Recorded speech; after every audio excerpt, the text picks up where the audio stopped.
Welcome back. Trade unions representing the country's 1.3 million state workers want a 10% pay increase from government. They're presenting their demands to the Public Sector Bargaining Council this week. Government backtracked on the final year of a 3-year deal, previously citing unaffordability. Ruben Maleka from the Public Servants Association of South Africa joins me now for more on this conversation. Ruben, thank you so much for your time this evening. We've heard time and time again that government says our purse is quite tight. We do not have enough money. Our pockets are not so deep simply because of the current economic climate, further exacerbated by a COVID-19 pandemic, and yet you're saying that the workers are demanding a 10% wage increase. Talk to us a little bit about some of these demands. Good evening, Faith, and the viewers at home. Yes, indeed, our demand is 10%, a single term. We don't believe that at this point in time we're going to be in a position to even think about a multi-term, because of what happened last year or 2020 when the employer reneged from the Resolution 1 of 2018. So at this point in time, the 10% is, if you think about it, is a double digit, but under the conditions that we are, 10% is very minimal. We've been very moderate to even go for 10%. But then also, aren't you demanding a 2.5 or 2,500 increase in the housing allowance afforded to public servants? Yes, obviously, housing is a thorn for all public servants. Most public servants do not qualify for RDPs and also do not qualify for banks. When they ever approach banks, they are told that they don't qualify. So we want government to come in and also assist most public servants with at least 2,500 rand per month for them to get subsidies, so that at the end of the day, public servants could also have a decent housing. We're also looking that as part of our demands, that we want a 12% upfront agreement that in case of disaster management, we want government to immediately implement 12%, so that we don't get into a situation where we're unable, because of the restrictions of COVID, of the disaster management, where we're unable to negotiate fairly.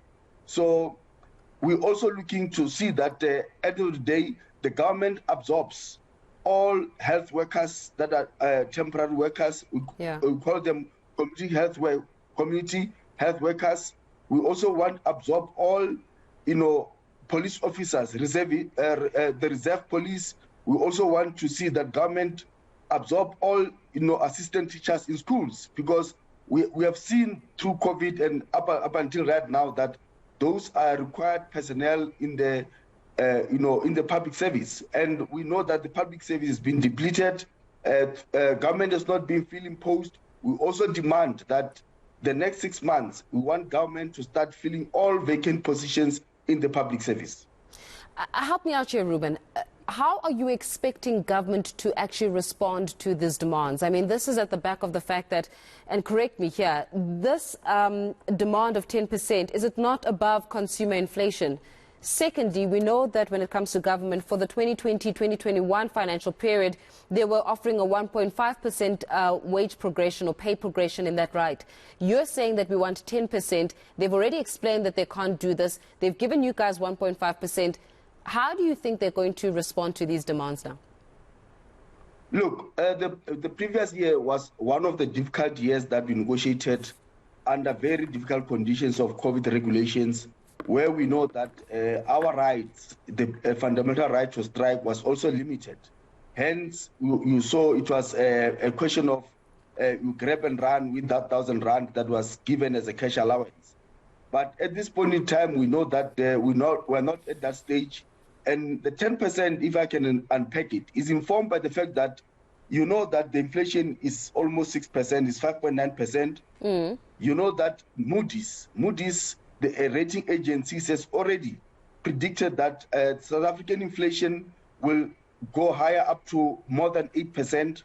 So all this taken into consideration, the price of the fuel, I'm sure most of us could not even afford petrol when we go to the petrol stations. We know that even the the cooking oil that is more than 100 rand. We're talking about transport costs that are highly unaffordable. As we speak right now, the Santaco is having a meeting on the 9th to 11th of May, where they are going to discuss the price increase of taxis all these factors, you can tell me that 10% is actually not even coming closer to make sure that the workers are able to afford what I've mentioned. Ruben, I absolutely hear you, and I completely understand you around the living conditions and the living standards that South Africans have to face, that public servants have to face. And that is an absolute travesty in the South African context. What I'm saying to you, and I'm asking you, is that if government comes around and turns around, as they did before, to say, guys, we do not have the money for it. We're going to offer you a 1.5% progression when it comes to your pay. We do not have the money because it's well above the consumer inflation, which is, as to your point, 5.9%. If they say to you, we don't have it, then what? Look, first of all, this is negotiations. We don't want to preempt what government would say. We know and they understand that we are coming from a very difficult position of 2020 where we have not received our salaries and obviously the decision of the Concord. And the workers are very angry, if I can tell you, Faith. They know that the only way is to unite. The only way to get what we have demanded is to show the muscle. And in fact, we will be also, as PSA, going back to the Labour Relations Act in terms of essential services. We are approaching the Essential Services Committee so that they can even enter into a minimum service agreement so that even the essential service workers can be able to exercise their right to strike. We want to see police officers, we want to see health workers able to strike. And that is the law, what it says in terms of essential services provision from Section 74, where it says that unions can always approach Essential Service Committee to say, let's enter into a minimum agreement of saying essential service workers must also strike. We have denied them opportunity.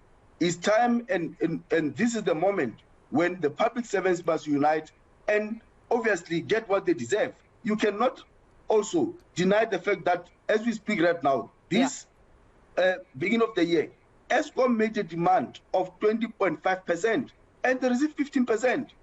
So from NERSA, so who's going to pay that 15%? Workers. Workers must also be compensated equally to get and afford electricity like everybody else. I got you. Ruben, before I let you go, I cannot let you go without asking you about this investment from the Unemployment Insurance Fund to the tune of 1.8 billion rand. You're saying that this investment was done through obviously the functionings of the PIC without proper diligence. What's your take on this investment of 1.8 billion rand? Was it irresponsible? Is it irregular? Does it say something is dodgy in the waters? What's your take on it? Look, we thought that we'll be moving away from the issues of maladministration, corruption, and, literally stealing of money. How can it be that a consultant in this transaction has got almost 50 million rand just to consult on how to do the investment? That tells you that there's no due diligence that is done by PIC. And we thought that at this point in time, PIC, coming from the Empathy Commission, would be awake, would know that there is no time to waste any cent of us as public servants. In fact, we have been calling as PSA that why must the investment of our money from GPF be invested only via PIC? We want to see that there are other vehicles of investment. Why only our money must go to PIC? So that is the debate that we want to trigger, because the recent one of 1.8 billion of UIF, it tells you that there is no due diligence that is being exercised by PIC, and there is no way out of this transaction that a consultant can score 50 million just for free like that. You think that it's corruption and theft all over again? Definitely. We will actually be writing to the Minister of Employment and Labour to investigate this. We know that during COVID, we've been told that most of workers that have lost their jobs could not even access their UIF money on time. And at the same time, you get to hear that somebody who just come in as a consultant, while we know that we've got capable PIC that must be able to do the due diligence, they also failed. So this is disheartening, it's shocking. We want action to be taken by the Minister of Employment and Labour in this regard. We'll leave it there. Ruben Maleka there from the Public Servants Association of South Africa. Thank you very much for your time.